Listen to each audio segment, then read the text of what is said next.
Quand la porte de ma propre maison s'est refermée derrière moi cette nuit-là, et que je me suis retrouvée seule sous une tempête violente, trempée jusqu'aux os, sans savoir où aller, j'ai pensé que c'était la fin. J'ai pensé que mon fils venait de me tuer sans même poser la main sur moi, mais je me trompais. Cette nuit n'a pas été ma fin. C'était le début du plus grand tournant de ma vie, et aussi du pire regret de la sienne. Je m'appelle Solène Vautrin, j'ai 64 ans, je suis veuve depuis près d'une décennie et j'ai passé toute ma vie de manière simple. J'ai travaillé pendant des années comme couturière pour subvenir aux besoins de mon fils unique. Chaque pièce qui sortait de mes mains portait la sueur, les douleurs dans le dos et l'espoir que Maël ait un avenir meilleur que le mien. J'ai économisé chaque centime. Chaque euro mis de côté était une brique dans la construction de notre sécurité. J'ai élevé ce garçon seul après la mort de mon mari. Et jamais, au grand jamais, je n'aurais imaginé qu'un jour il me chasserait de ma propre maison à cause d'un mensonge raconté par sa femme. Tout a commencé 6 mois avant cette nuit maudite. Maël est arrivé à ma porte avec son épouse, Élodie Carpentier, et la nouvelle qu'ils étaient au bord de l'expulsion. Dettes accumulées, loyers en retard, factures d'électricité coupées. Élodie était enceinte de 3 mois et pleurait en racontant qu'il n'avait plus nulle part où aller. Mon cœur de mère n'a pas supporté de voir ça. J'ai ouvert ma maison sans réfléchir à 2 fois. Je leur ai dit qu'ils pouvaient rester aussi longtemps que nécessaire, que cette maison serait toujours la leur aussi. Pendant les premières semaines, j'ai cru avoir pris la bonne décision. Maël m'aidait à porter les courses, Élodie préparait le dîner. Il y avait des conversations le soir dans le salon. Je me sentais à nouveau nécessaire, utile, partie d'une famille qui semblait se reconstruire. Mais cette sensation a duré peu de temps. Très peu de temps. Élodie a commencé à changer les choses dans la maison. D'abord les rideaux, puis les meubles, les tableaux que j'avais accrochés avec tant de soin ont fini au grenier. Quand j'ai essayé de dire quelque chose, elle a souri et a dit qu'elle modernisait simplement, que la maison avait besoin d'une touche plus jeune. Maël est resté silencieux. Il a juste détourné le regard et murmuré qu'il valait mieux la laisser faire à sa façon. Puis sont venus les commentaires sur moi. Subtils au début, mais de plus en plus fréquents. Élodie disait que j'oubliais des choses, que je répétais les mêmes histoires, que ce serait peut-être bien que je consulte un médecin parce que ma mémoire n'allait pas bien. J'essayais de me défendre, d'expliquer que j'allais très bien, mais ma voix sortait faible, incertaine. Et le pire, c'est que mon fils a commencé à être d'accord avec elle. Il disait que je devenais sensible, qu'Élodie voulait juste m'aider, que je devais arrêter de faire des histoires. Petit à petit, j'ai cessé d'être maîtresse de ma propre vie. Mes opinions n'avaient en plus d'importance. Mes douleurs étaient devenues une blague. Quand je me plaignais de fatigue, Élodie levait les yeux au ciel et disait que j'exagérais. Quand je demandais de baisser le volume de la télévision parce que j'avais mal à la tête, elle murmurait quelque chose sur les vieilles personnes qui sont chiantes. Maël ne me défendait jamais. Il avait changé. Le garçon que j'avais élevé, qui me serrait dans ses bras quand il était enfant, qui m'appelait son héroïne quand j'avais réussi à acheter notre maison, me regardait maintenant comme si j'étais un fardeau. La situation a empiré. Ils ont commencé à sortir le soir sans me prévenir, rentraient tard, fermaient la porte de leur chambre à clé et riaient fort pendant que j'essayais de dormir dans le salon parce que ma chambre avait été transformée en bureau pour Élodie. Je me suis plainte, une fois, une seule fois. Elle a explosé. Elle a crié que j'étais ingrate, qu'ils avaient abandonné leur propre vie pour s'occuper de moi, que je n'avais aucune idée du sacrifice que c'était de vivre avec une vieille têtue et confuse. J'étais sous le choc. S'occuper de moi? Il vivait gratuitement dans ma maison, mangeait ma nourriture, utilisait mon électricité. Et pourtant, j'étais la méchante. Maël est entré dans le salon à ce moment-là et, au lieu de me défendre, il a demandé si je ne pouvais pas essayer d'être plus compréhensive. Il a dit qu'Élodie était enceinte, hormonale, que je devais être patiente. Je n'ai pas répondu. Je suis simplement montée au grenier, où je dormais maintenant, et j'ai pleuré en silence. Les semaines suivantes ont été un cauchemar silencieux. Élodie contrôlait tout. Elle touchait à mes affaires, ouvrait mes tiroirs, fouillait dans mes papiers. Elle disait qu'elle rangeait, mais je savais qu'elle cherchait quelque chose. J'ai commencé à enfermer mes documents les plus importants dans un vieux coffre qui se trouvait au grenier. Certificats, actes de propriété, papiers d'assurance vie de mon mari, tout ce que j'avais de valeur était là. Et puis est arrivée cette nuit, la nuit de la tempête. J'étais dans la cuisine en train de préparer du thé quand Élodie est entrée en tenant des papiers froissés. Son visage était rouge, ses yeux brillaient de colère, ou peut-être de quelque chose de pire, quelque chose de calculé. Elle a jeté les papiers sur la table et a crié que j'avais caché leurs documents importants, que je sabotais la vie du couple, que j'étais une vieille manipulatrice et dangereuse. J'ai essayé d'expliquer que ce n'était pas leurs documents, que c'était mes papiers personnels. Mais elle ne m'a pas laissé parler. Elle criait de plus en plus fort, appelant Maël, disant que j'étais hors de contrôle, que je représentais un risque pour eux et pour le bébé à venir. Maël est descendu en courant. Il m'a regardé avec une expression que je n'oublierai jamais. Ce n'était pas de l'inquiétude, c'était du dégoût, de la répulsion, comme si j'étais quelque chose qui devait être enlevé. Élodie a continué à crier, disant que j'avais caché délibérément des documents dont ils avaient besoin, que je gâchais leur vie, qu'elle ne supportait plus de vivre avec quelqu'un d'aussi confuse et malade. J'ai essayé de me défendre, de montrer que ces papiers étaient à moi, mais ma voix a disparu quand Maël s'est approché. Il n'a pas crié au début. Il a parlé doucement, froidement, les mots sortant lentement comme des lames aiguisées. Il a dit qu'il était fatigué, fatigué de moi, de mes plaintes, de ma présence. Il a dit que j'avais changé, que je n'étais plus la mère qu'il connaissait, que je me transformais en un fardeau insupportable. J'ai essayé de tenir sa main, de le supplier de m'écouter, mais il a reculé comme si mon contact le brûlait. Et puis il a crié. Fort, si fort que le son a résonné dans toute la maison. Il m'a dit de partir. Il a dit que ce n'était plus ma maison, qu'il n'avait pas besoin d'une vieille malade qui gâchait sa vie, que j'étais un problème qu'il ne voulait plus résoudre. Je suis restée paralysée. Ces mots ne pouvaient pas sortir de la bouche de mon fils. Ils ne le pouvaient pas, mais ils l'ont fait. Et il n'a pas arrêté. Il a continué à crier, m'ordonnant de partir, disant que si je ne partais pas de mon plein gré, il appellerait quelqu'un pour me faire sortir de force. Élodie est restée dans le coin, les bras croisés, un sourire discret sur le visage. Elle avait obtenu ce qu'elle voulait. Je n'ai pas pleuré. Je n'ai pas supplié. Je n'ai pas crié en retour. J'ai juste pris mon manteau fin qui était accroché près de la porte, mes vieilles clés que je gardais dans ma poche, et je suis sortie dans la tempête. La pluie tombait avec une violence effrayante. Des vents forts poussaient les arbres d'un côté à l'autre, les rues étaient désertes, l'eau coulait sur les trottoirs comme de petites rivières. Je n'avais pas de parapluie, je n'avais pas de téléphone, je n'avais personne. J'ai marché sans but, mouillé, fatigué, invisible. Les lumières des maisons clignotaient au loin, des familles réunies, protégées, pendant que j'errais dans les rues comme un fantôme. J'ai pensé à frapper à la porte d'un voisin, mais la honte m'en a empêché. Que dirais-je? Que mon propre fils m'avait chassé de chez moi, que je n'avais plus de place dans le monde? J'ai marché pendant des heures. Mes pieds me faisaient mal, mes vêtements collaient à mon corps, le froid pénétrait jusqu'aux os. À un moment donné, je me suis assise sur un banc de parc trempé et j'ai regardé le ciel sombre. J'ai pensé que j'allais peut-être mourir là. Peut-être que c'était mon destin. Mourir seule, abandonnée, oubliée. Mais je ne suis pas morte. Parce que ce que mon fils ne savait pas, ce qu'Élodie n'imaginait pas, c'est que cette maison n'était pas juste un foyer. Et cette nuit, cette maudite nuit de tempête, allait déclencher quelque chose qu'aucun des deux n'attendait. Si vous m'écoutez maintenant, si vous ressentez chaque mot que je dis, j'ai besoin de vous demander quelque chose. Laissez un like sur cette vidéo. Commentez d'où vous me regardez. Abonnez-vous à la chaîne. Parce que ce qui va suivre va vous montrer que même dans les moments les plus sombres, quand on pense avoir tout perdu, il existe encore une force en nous que personne ne peut enlever.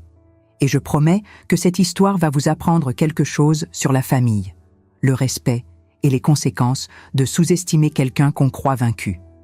5 heures après que je sois sortie sous cette tempête, le téléphone de Maël a sonné. C'était la police. Le ton du policier n'était pas interrogateur. C'était un ton de choc. À ce moment précis, pendant que mon fils répondait à l'appel avec des mains tremblantes, son monde a commencé à s'effondrer. Parce que le mensonge qu'Élodie avait utilisé pour me chasser venait d'exposer de vieux secrets, des documents oubliés et une vérité qui allait tout changer. Et quand la réalité l'a frappé, quand Maël a compris ce qu'il avait fait, il n'y avait aucune tempête au monde capable de laver la culpabilité qui s'est emparée de lui. Quand Maël a raccroché le téléphone, son visage était devenu blanc comme de la craie. Ses mains tremblèrent de manière incontrôlable, le téléphone glissant presque de ses doigts moites. Élodie, debout près de la fenêtre, a immédiatement senti que quelque chose de grave venait de se produire. Elle a demandé d'une voix impatiente ce qui se passait, qui avait appelé à une heure pareille, mais Maël ne répondait pas. Il fixait le vide devant lui, comme si son cerveau refusait de traiter l'information qu'il venait de recevoir. Elle a insisté, sa voix montant dangereusement dans les aigus, exigeant de savoir ce que la police voulait, pourquoi ils appelaient en pleine nuit. Mais Maël restait muet, incapable de formuler une seule phrase cohérente. Il ne trouvait tout simplement pas les mots pour expliquer ce qu'il venait d'apprendre, ce qui commençait à se dévoiler sous ses yeux horrifiés. La police avait retrouvé une femme errante dans les rues du centre-ville, complètement trempée jusqu'aux os, en état d'hypothermie sévère qui menaçait son pronostic vital. Une voisine inquiète, Madame Mercier, une retraitée qui souffrait d'insomnie chronique, avait appelé les secours d'urgence après avoir vu par sa fenêtre quelqu'un titubant sous la pluie battante pendant ce qui lui avait semblé être des heures interminables. Quand les policiers et les ambulanciers sont arrivés sur place avec leurs gyrophares illuminant la nuit sombre, ils m'ont trouvée assise sur un banc de parc municipal, complètement immobile, incapable de bouger le moindre muscle, le corps glacé comme de la pierre, les lèvres bleues, la peau pâle et translucide. J'étais encore consciente techniquement, mais à peine. Mon esprit flottait quelque part entre la réalité et un état de semi-conscience dangereux. Ils m'ont rapidement enveloppée dans plusieurs couvertures thermiques de survie et m'ont emmené d'urgence à l'hôpital le plus proche, sirène hurlante dans la nuit. C'est là, dans ce service des urgences bondées, que tout a véritablement commencé à se défaire pour Maël comme un pull dont on tire un fil. Quand les médecins de garde ont examiné minutieusement mes papiers d'identité pour comprendre qui j'étais, ils ont découvert dans leur système informatique quelque chose que personne n'attendait, une information qui allait tout changer. Mon dossier médical électronique contenait des résultats d'examens très récents, des tests neurologiques et cognitifs complets que j'avais passés exactement 3 semaines avant cette nuit maudite. Des examens que je n'avais partagés avec absolument personne, pas même avec mon propre fils, gardant ces informations pour moi par instinct de protection. Les résultats montraient noir sur blanc que ma santé mentale était parfaitement normale pour une femme de mon âge. Aucun signe de démence débutante, aucun trouble cognitif détectable, aucune confusion mentale, aucun problème de mémoire pathologique. J'étais saine d'esprit, complètement lucide, parfaitement capable de prendre mes propres décisions. Le médecin de garde, un jeune urgentiste nommé Dr Rousseau, a immédiatement trouvé cette situation très étrange et inquiétante. Si j'étais en parfaite santé mentale, selon des examens récents et fiables, pourquoi errais-je seule sous une tempête aussi dangereuse en pleine nuit? Pourquoi n'avais-je pas appelé quelqu'un pour demander de l'aide? Pourquoi n'avais-je apparemment personne vers qui me tourner dans un moment de détresse aussi évident? Ces questions sans réponse l'ont poussé à faire ce que le protocole médical recommandait dans ce genre de situation suspecte. Il a décidé d'appeler immédiatement mon contact d'urgence inscrit dans mon dossier, qui était, bien évidemment, Maël. Mais ce n'est pas tout ce que la police a découvert cette nuit-là, loin de là. Quand les policiers ont fouillé mon sac à main complètement trempé pour essayer de trouver mes coordonnées et comprendre ma situation, ils sont tombés sur plusieurs objets révélateurs. Un trousseau de clés anciennes, quelques photos de famille jaunies, et surtout un petit carnet à couverture bleue que je gardais toujours précieusement avec moi depuis des années. Ce carnet usé contenait bien plus que de simples adresses et numéros de téléphone de connaissance. Il renfermait également des notes personnelles détaillées, une sorte de journal intime que j'avais commencé à tenir méticuleusement quelques semaines plus tôt, exactement quand j'avais commencé à sentir que quelque chose n'allait vraiment pas à la maison, que quelque chose de malsain se tramait dans l'ombre. Dans ces pages noircies de mon écriture serrée, j'avais consigné des notes précises sur les comportements de plus en plus étranges et suspects d'Élodie. ses fouilles répétées et systématiques dans mes affaires personnelles quand elle pensait que je ne regardais pas. Ses insinuations constantes et de plus en plus appuyées que j'étais malade, confuses, que ma mémoire me jouait des tours, les conversations qu'elle avait au téléphone et qu'elle interrompait brusquement quand j'entrais dans la pièce, les papiers qu'elle me présentait avec insistance pour que je les signe, prétextant des formalités administratives urgentes que je ne comprenais pas vraiment. J'avais écrit toutes ces choses par pur instinct de survie, par besoin viscéral de garder une trace tangible de ce qui se passait, au cas où les choses tourneraient mal, au cas où personne ne me croirait un jour. Je ne savais pas encore précisément ce qu'Élodie cherchait avec tant d'acharnement, mais je sentais profondément qu'elle préparait quelque chose de grave, qu'elle construisait patiemment un plan dont je ne voyais pas encore tous les contours, et j'avais eu terriblement raison de me méfier. Le policier qui a pris le temps de lire attentivement ses notes manuscrites a trouvé un détail particulièrement troublant qui a immédiatement attiré son attention professionnelle. J'avais écrit en lettres majuscules qu'Élodie avait insisté à plusieurs reprises, avec une persévérance suspecte, pour que je signe des papiers qu'elle qualifiait d'importants. Elle prétendait que c'était pour des formalités administratives courantes liées à ma santé et à mon âge avancé. Elle répétait que c'était absolument indispensable, que ça faciliterait grandement les choses si jamais je tombais malade ou si quelque chose m'arrivait subitement. Elle parlait de procuration, de mandat, de simplification administrative. Mais quelque chose dans son insistance excessive, dans la façon dont elle revenait sans cesse à la charge, me mettait profondément mal à l'aise. Une petite voix intérieure me criait de ne pas signer, et je ne l'avais jamais fait, pas une seule fois. J'avais résisté malgré la pression constante. Le policier expérimenté, qui avait déjà vu ce genre de situation dans sa carrière, a alors posé une question qui a complètement changé la trajectoire de cette affaire. Il a demandé directement à Maëlle si sa mère possédait des biens immobiliers de valeur ou des comptes bancaires importants. Maëlle a bafouillé, clairement pris au dépourvu par cette question inattendue, disant qu'il ne savait pas vraiment exactement, que sa mère avait toujours été extrêmement discrète et pudique sur ces questions financières, qu'elle ne parlait jamais d'argent avec lui. C'est précisément à ce moment crucial que le policier a lâché la bombe qui allait tout faire exploser. La maison dans laquelle Maëlle vivait depuis 6 mois, celle qu'il venait de me dire avec tant de violence être sa maison en me chassant dehors, était légalement et exclusivement à mon nom, selon le cadastre. Pas à moitié en copropriété, pas en indivision, entièrement à moi seul. Chaque mètre carré, chaque mur, chaque tuile du toit. De plus, et c'était encore plus surprenant, j'avais un compte d'épargne conséquent que j'avais patiemment alimenté pendant des décennies de travail acharné, un compte dont l'existence n'était connue que de moi et de mon notaire de confiance, Maître Beaumont. Un compte qui contenait une somme très considérable, fruit de toute une vie de sacrifices, d'économies minutieuses, de privations acceptées pour garantir mon avenir et celui de mon fils. Maëlle est resté complètement figé, comme frappé par la foudre. Il ne savait absolument rien de tout cela. Rien. Il avait toujours pensé naïvement que la maison était un héritage familial ancien, quelque chose qui lui reviendrait naturellement et automatiquement un jour, une propriété qui avait toujours appartenu à la famille. Il ne s'était jamais posé de questions sur le statut juridique réel de cette maison. Pourquoi l'aurait-il fait? J'étais sa mère. Ce qui était à moi était à lui, non. C'est ce qu'il avait toujours cru sans jamais vérifier. Mais maintenant, avec cette révélation brutale, tout devenait atrocement clair dans son esprit qui basculait. Élodie, elle, avait parfaitement compris la situation réelle. Elle n'était pas stupide. Loin de là.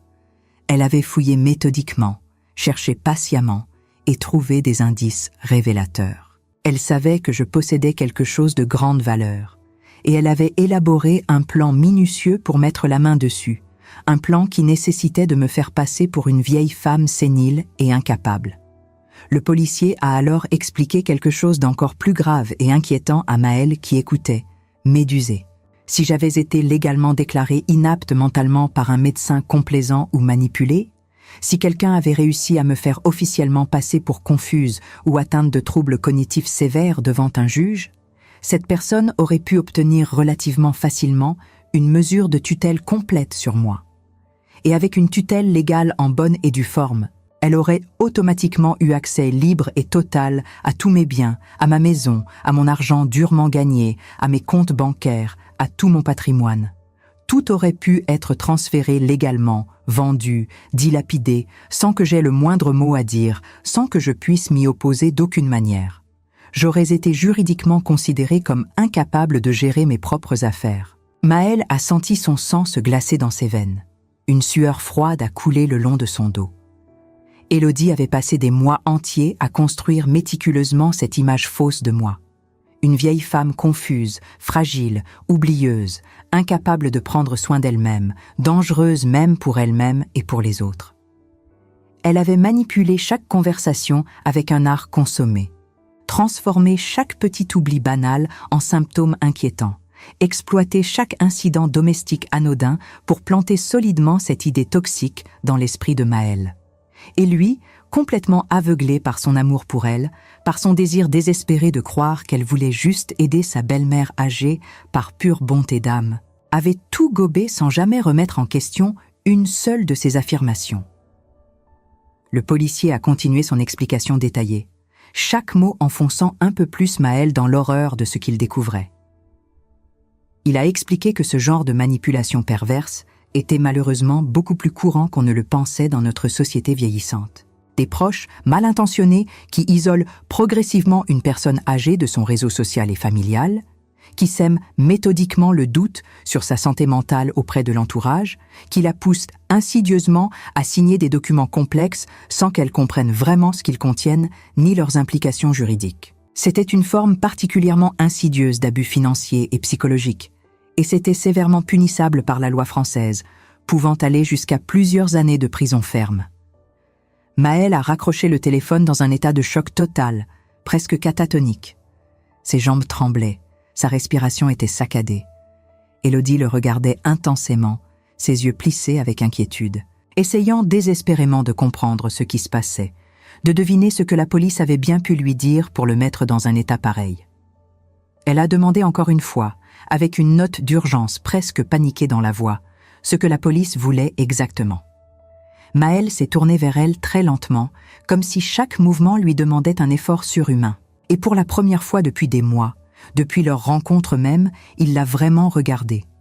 Pas avec l'amour aveugle qu'il avait eu jusqu'alors, pas avec la confiance absolue qui avait caractérisé leur relation, mais avec une suspicion grandissante, un doute profond qui s'installait comme un poison. Il a demandé d'une voix blanche pourquoi exactement elle fouillait constamment dans les affaires personnelles de sa mère.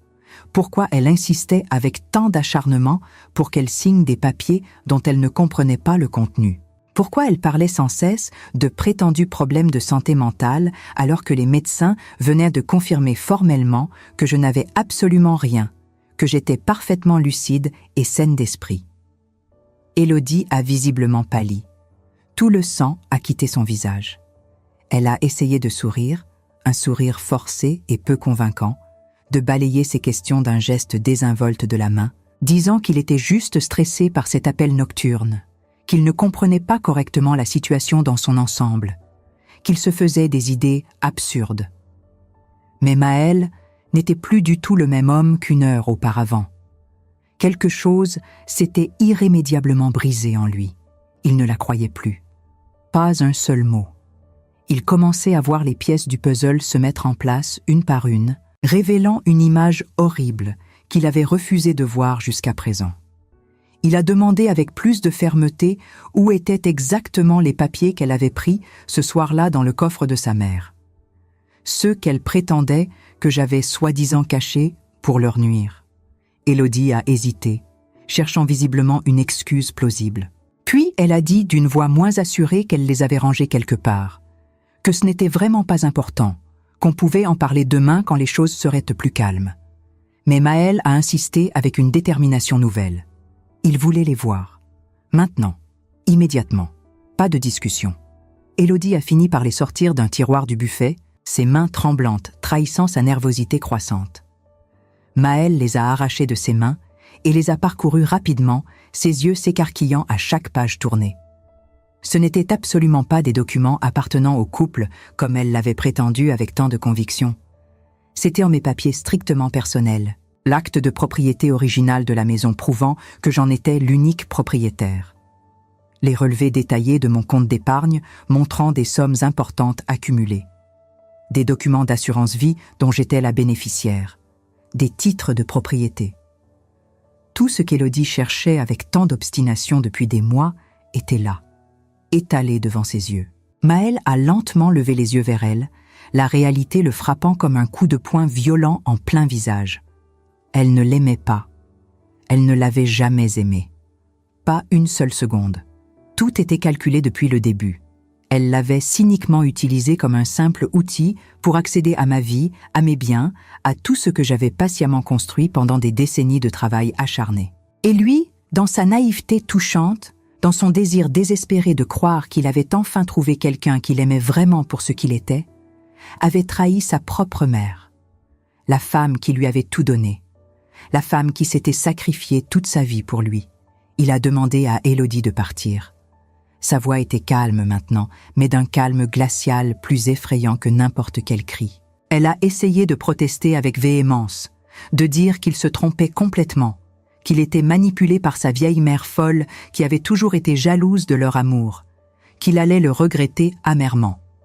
Mais il ne l'a pas laissé finir ses phrases pathétiques. Il a répété, beaucoup plus fort cette fois, sa voix résonnant dans toute la maison.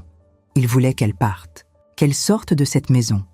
Immédiatement, sans discussion possible. Élodie a brutalement réalisé qu'elle avait définitivement perdu. Son plan élaboré était tombé à l'eau. Tous ses efforts étaient déréduits à néant. Elle a violemment attrapé son manteau et est sortie en claquant la porte avec rage, criant qu'il le regretterait toute sa vie, que j'avais tout gâché, que j'étais une vieille folle manipulatrice, qui avait délibérément détruit leur bonheur et leur avenir ensemble. Mais Maëlle ne l'écoutait déjà plus. Son esprit était ailleurs. Il était déjà parti mentalement. Il a couru jusqu'à l'hôpital sous la pluie qui tombait encore durement, le cœur battant à tout rompre, les poumons brûlants, les vêtements trempés. Il devait absolument me voir. Il devait me parler. Il devait s'excuser pour tout. Il devait me dire qu'il avait enfin compris, qu'il s'était tragiquement trompé, qu'il était profondément désolé. Mais quand il est finalement arrivé à l'hôpital, complètement trempé et essoufflé, les infirmières de nuit lui ont froidement dit que j'étais dans une chambre du service de médecine interne, que mon état était stable maintenant, mais que je refusais catégoriquement de voir qui que ce soit. Maëlle a insisté avec désespoir. Il a supplié.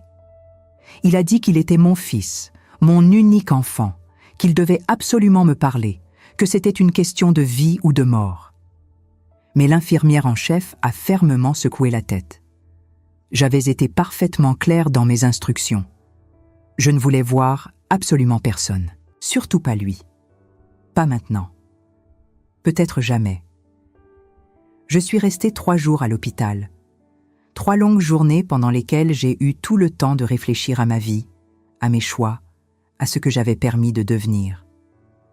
Les médecins m'ont soigné pour l'hypothermie, ils m'ont fait passer des examens complémentaires, ils m'ont posé des questions détaillées sur ma situation familiale. J'ai tout raconté, pas par vengeance, mais par besoin viscéral de dire la vérité à quelqu'un qui m'écouterait sans me juger, sans détourner le regard. L'assistante sociale de l'hôpital a pris des notes minutieuses pendant que je parlais. Elle hochait la tête, ses yeux exprimant une compassion sincère mêlée à une colère professionnelle face à ce genre d'injustice. Quand j'ai terminé mon récit, elle a posé son stylo et m'a regardé avec une intensité que je n'oublierai jamais. Elle m'a expliqué que ce que j'avais vécu portait un nom précis dans le code juridique français. Maltraitance psychologique et tentative d'exploitation financière d'une personne vulnérable. Elle m'a dit que j'avais des droits fondamentaux, que je pouvais porter plainte, que personne n'avait le droit de me traiter ainsi, même pas mon propre fils. Ces mots résonnaient dans ma tête comme une révélation tardive mais puissante. Mais j'hésitais encore. Était-ce vraiment la bonne chose à faire ? Maëlle était mon enfant. Je l'avais porté pendant 9 mois, je l'avais mis au monde dans la douleur, je l'avais élevé seule après la mort de mon mari, je l'avais nourri, habillé, protégé contre tous les dangers du monde. Comment pouvais-je maintenant le dénoncer à la police ? Comment pouvais-je détruire sa vie de mes propres mains ? Ces questions tournaient en boucle dans mon esprit, m'empêchant de dormir la nuit. L'assistante sociale est revenue me voir le lendemain matin. Elle s'est assise à côté de mon lit et a pris ma main dans les siennes. Ses mains étaient chaudes, réconfortantes. Elle m'a dit quelque chose que je n'oublierai jamais, des mots qui ont changé ma perspective sur tout. Elle a dit que l'amour d'une mère ne signifiait pas accepter d'être détruite pour préserver l'image de son enfant. Que protéger mon fils ne voulait pas dire me laisser mourir sous la pluie battante pendant qu'il dormait tranquillement dans mon lit. Que parfois, la plus grande preuve d'amour qu'on puisse donner à quelqu'un, c'est de lui montrer qu'il y a des limites à ne pas franchir, même si cette leçon fait mal, même si elle bouleverse tout. Ces paroles ont résonné en moi pendant des heures. Je les ai retournées dans ma tête encore et encore, les examinant sous tous les angles. Et progressivement, j'ai compris qu'elle avait profondément raison. J'avais passé toute ma vie à me sacrifier pour Maëlle, à tout lui donner sans rien demander en retour, à tout lui pardonner au nom de l'amour maternel inconditionnel. Mais en agissant ainsi, je lui avais involontairement appris qu'il pouvait me traiter comme il voulait sans jamais subir de conséquences. Je lui avais enseigné que mon amour était acquis, automatique, qu'il pouvait me piétiner encore et encore, et que je serais toujours là, prête à tout accepter, à tout excuser, à tout oublier. Et regardez où cette dynamique toxique nous avait menés. À une nuit de tempête où j'avais failli mourir d'hypothermie dans les rues désertes de ma propre ville. Le 4e jour, j'ai quitté l'hôpital. Pas pour retourner dans cette maison qui ne se sentait plus comme un foyer. Pas pour retrouver Maëlle qui m'avait trahi de la pire des façons. J'ai demandé à l'assistante sociale de m'aider à trouver un logement temporaire, un endroit où je pourrais me reconstruire loin du regard de ceux qui m'avaient brisé. Elle m'a orientée vers un centre d'hébergement pour personnes âgées en situation de crise, un établissement géré par une association caritative locale. Ce n'était pas grand-chose, vraiment. Une petite chambre modeste avec un lit étroit mais propre, une armoire en bois vieillie, une fenêtre qui donnait sur une cour intérieure paisible où quelques arbres apportaient une touche de verdure. Mais c'était à moi, mon espace, mon refuge. Personne ne pouvait m'en chasser. Personne ne pouvait me dire que je n'avais pas ma place ici. Pendant ce temps, Maëlle essayait désespérément de me joindre.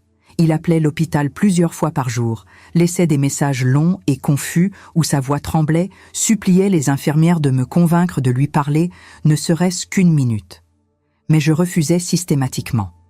Je n'étais pas prête, pas encore. J'avais besoin de temps pour guérir, pour réfléchir, pour comprendre ce que je voulais vraiment pour la suite de ma vie. Une semaine après ma sortie de l'hôpital, j'ai pris rendez-vous avec mon notaire. Maître Beaumont était un homme dans la soixantaine avancée que je connaissais depuis plus de 20 ans, quelqu'un en qui j'avais toujours eu une confiance totale. Il m'avait aidé à régler la succession de mon mari, à acheter ma maison, à mettre en ordre tous mes papiers importants. Je suis entrée dans son cabinet avec une détermination nouvelle. Je lui ai raconté tout ce qui s'était passé, du début jusqu'à cette nuit maudite. Il m'a écoutée avec une attention soutenue, prenant des notes détaillées, hochant la tête gravement à chaque nouvelle révélation troublante. Quand j'ai terminé mon récit, il a retiré lentement ses lunettes et les a posées sur son bureau. Il m'a regardé droit dans les yeux avec une expression mêlant inquiétude et admiration. Il m'a dit que j'avais été extraordinairement sage de ne jamais signer les papiers qu'Élodie me présentait avec insistance. Il m'a expliqué en détail que ce qu'elle tentait de faire correspondait exactement à une escroquerie classique qu'il avait vue se répéter de nombreuses fois dans sa carrière. Le schéma était toujours le même. Faire croire à une personne âgée qu'elle souffre de troubles cognitifs, l'isoler progressivement de son réseau social, obtenir par manipulation une procuration générale ou une mise sous tutelle, puis vider systématiquement ses comptes bancaires et vendre ses biens immobiliers. C'était beaucoup plus répandu qu'on ne le pensait dans notre société et malheureusement, beaucoup de victimes ne s'en rendaient compte que trop tard, quand tout leur patrimoine avait déjà disparu. Mais moi, j'avais eu ce qu'il appelait de la chance. Ou plutôt, j'avais eu l'instinct naturel de me protéger, cette petite voix intérieure qui m'avait dit que quelque chose n'allait pas. Maître Beaumont m'a alors conseillé de prendre plusieurs mesures importantes pour sécuriser ma situation.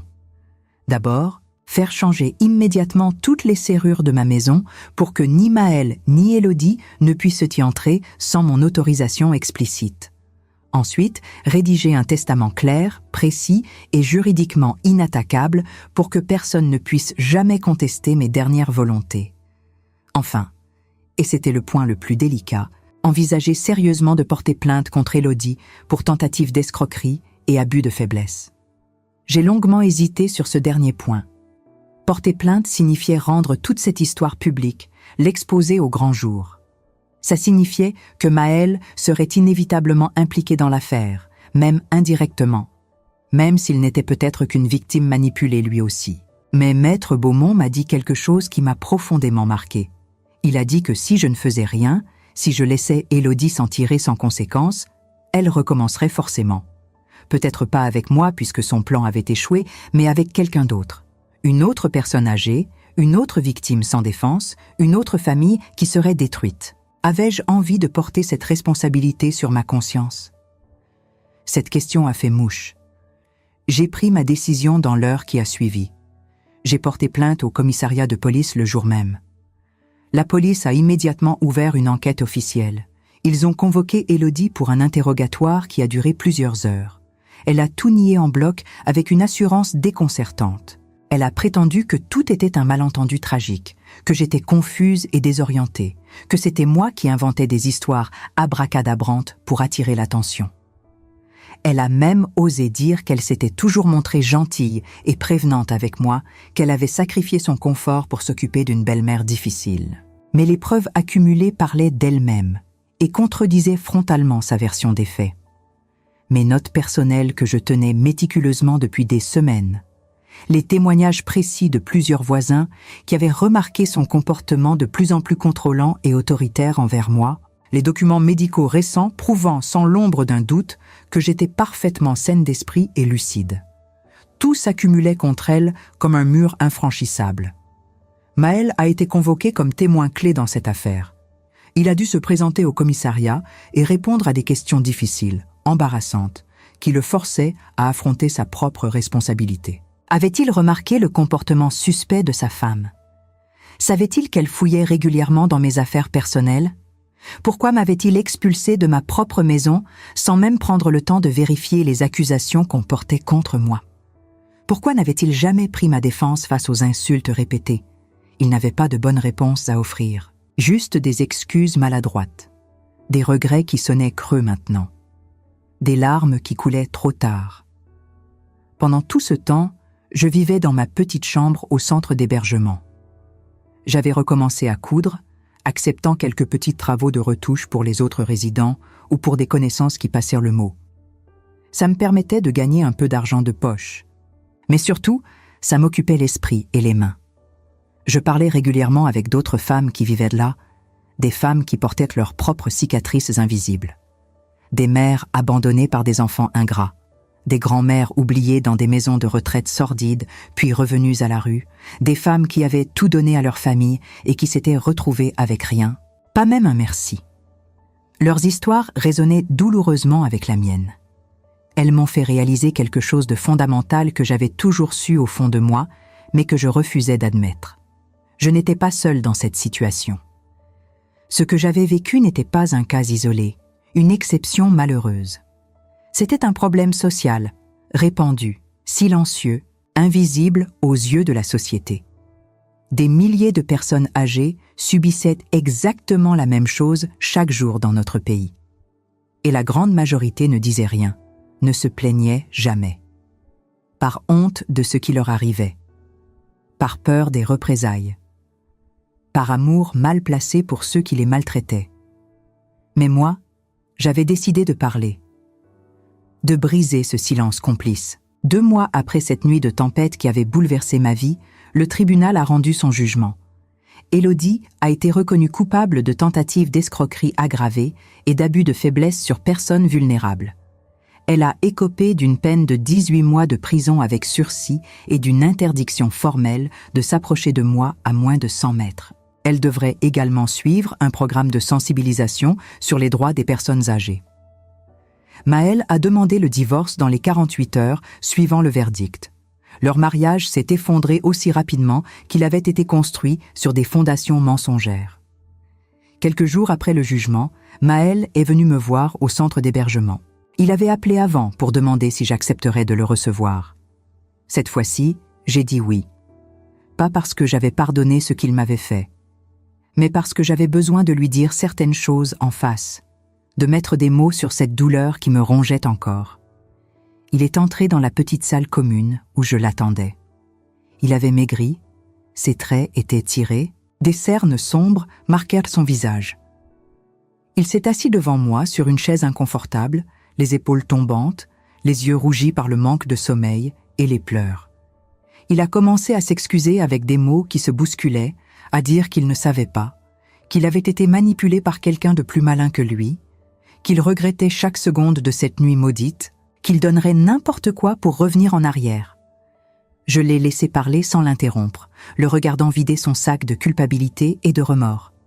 Puis, quand il a eu terminé son plaidoyer désespéré, j'ai pris la parole calmement. Je lui ai dit que ce qu'il m'avait fait cette nuit-là, sous cette tempête violente, n'était pas simplement une erreur de jugement regrettable. C'était une trahison profonde. La pire qu'une mère puisse subir de la part de son propre enfant.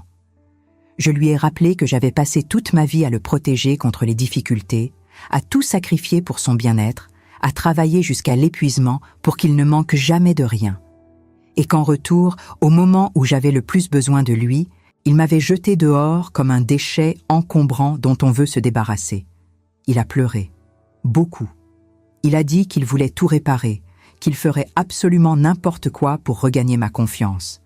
Mais je lui ai expliqué avec une douceur ferme que certaines choses dans la vie ne se réparaient pas facilement.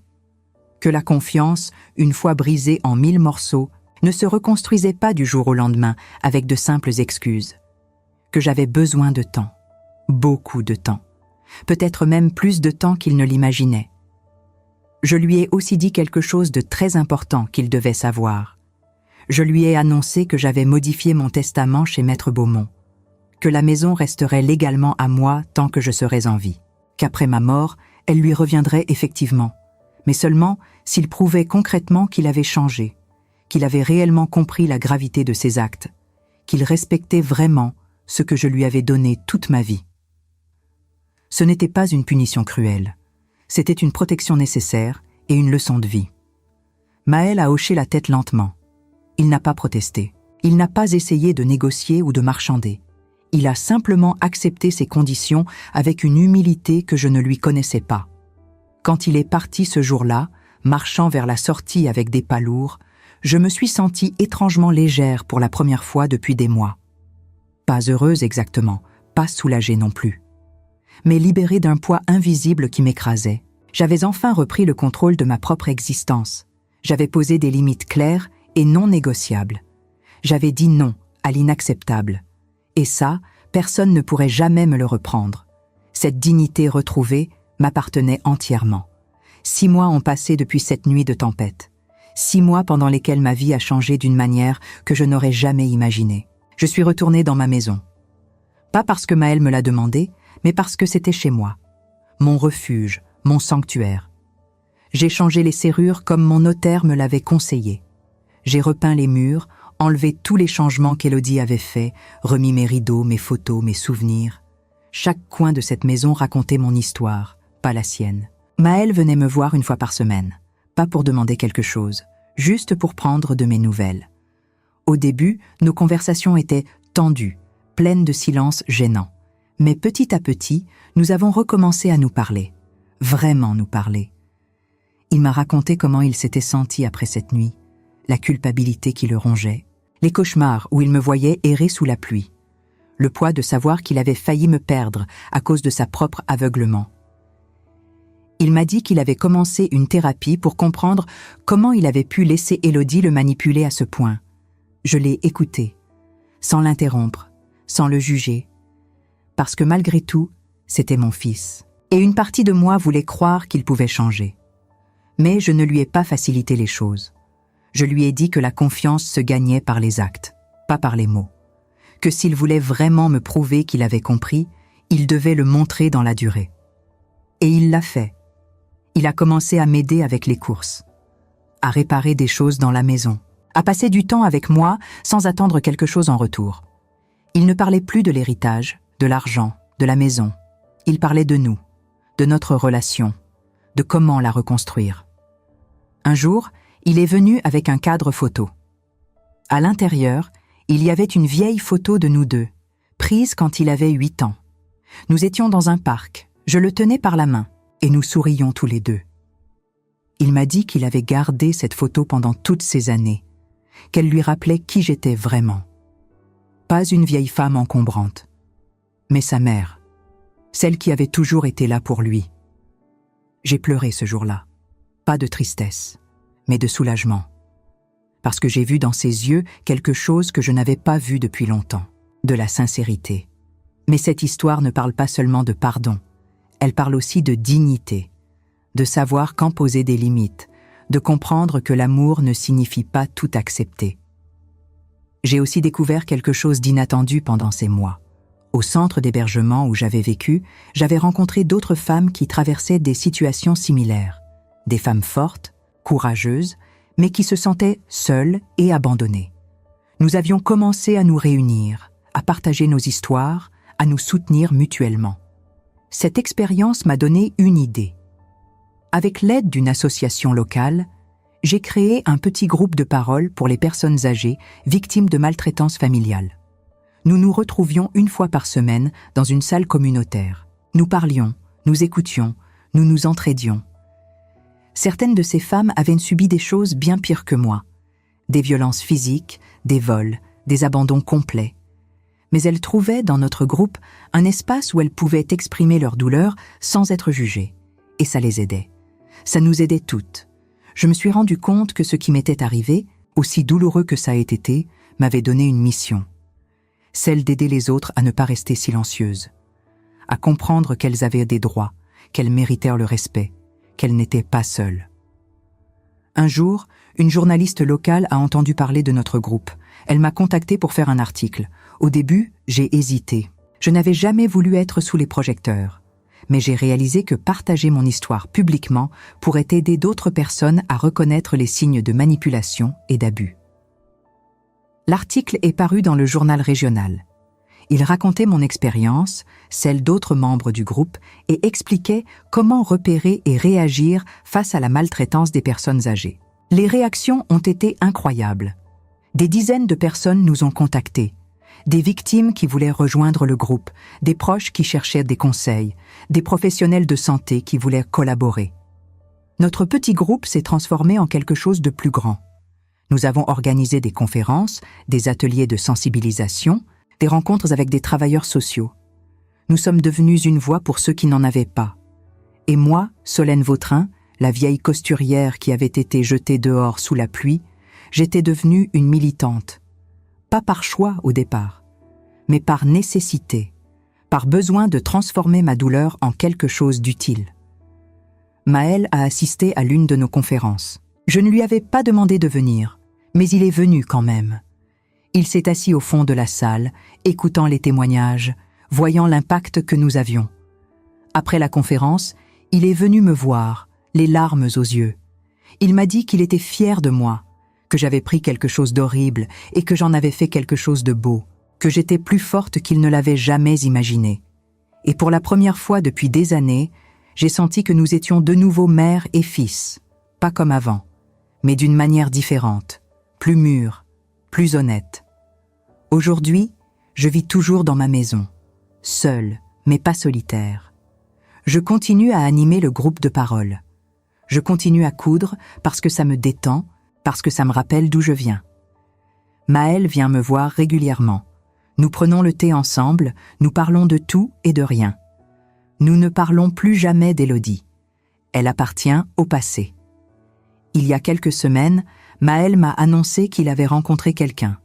Une femme douce, respectueuse, qui travaille comme infirmière. Elle ne sait rien de notre histoire, et c'est mieux ainsi. Mais quand Maël me l'a présenté, j'ai vu dans ses yeux qu'il avait appris, qu'il savait maintenant reconnaître la différence entre l'amour véritable et la manipulation.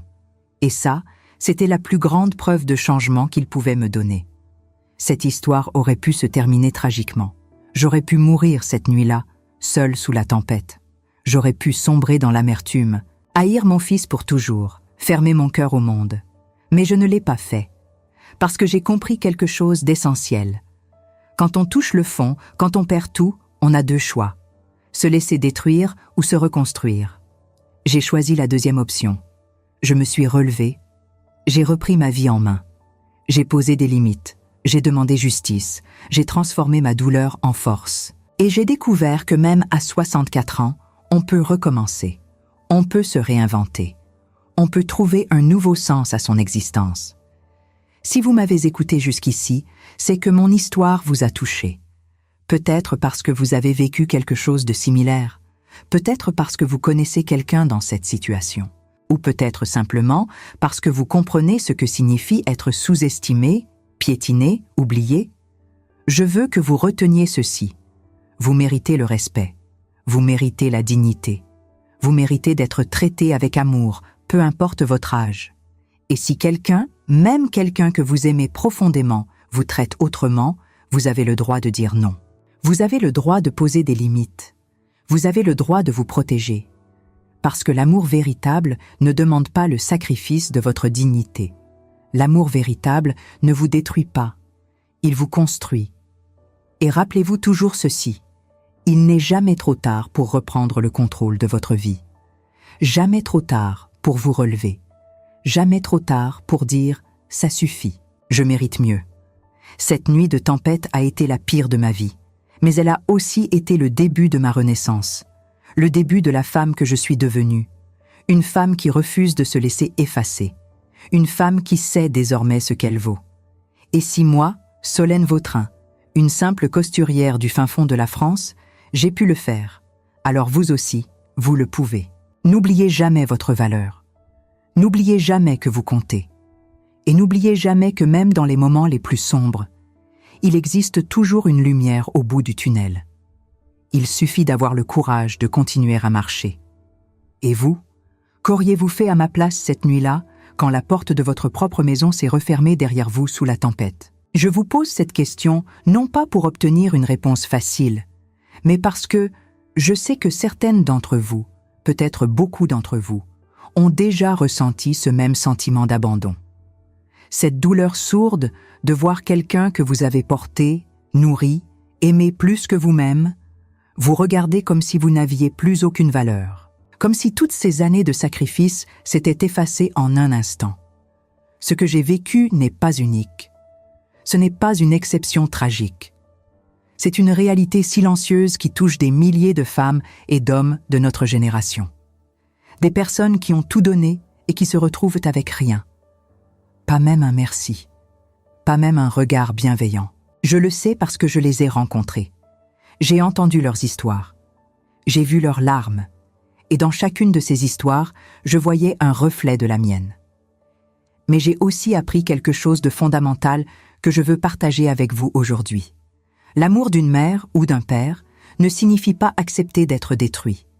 Aimer quelqu'un ne veut pas dire disparaître pour lui. Protéger nos enfants ne signifie pas leur permettre de nous piétiner sans conséquence.